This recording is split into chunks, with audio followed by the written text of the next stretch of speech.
Alam mo ba na ang pugita ay may 3 puso at asul ang dugo?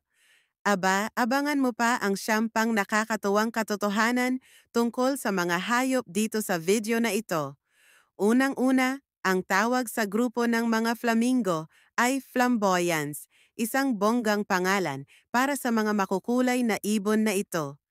Alam mo ba na kaya ng mga palaka na mag-freeze sa taglamig at muling mabuhay kapag nagyelo ang paligid nila?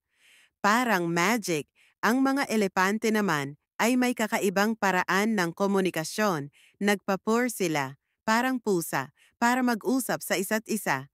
Nakakatuwang malaman na kaya ng mga suso na matulog ng hanggang 3 taon. Ang tagal, 'di ba? May mga best friend ang mga baka at kapag magkahiwalay sila, na-stress sila. Parang tao rin. Kapag natutulog naman, hawak-hawak ang mga sea otter para hindi sila magkalayo sa isa't isa. Napaka-cute. Ang sampal ng mantis shrimp ay sobrang lakas na kaya nitong basagin ang salamin.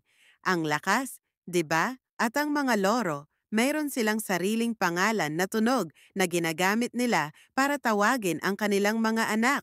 Anong animal fact ang pinaka nagustuhan mo? I-comment mo sa baba. Kung gusto mo pa ng ganitong mga fun facts, huwag kalimutang mag-like at mag-subscribe sa channel.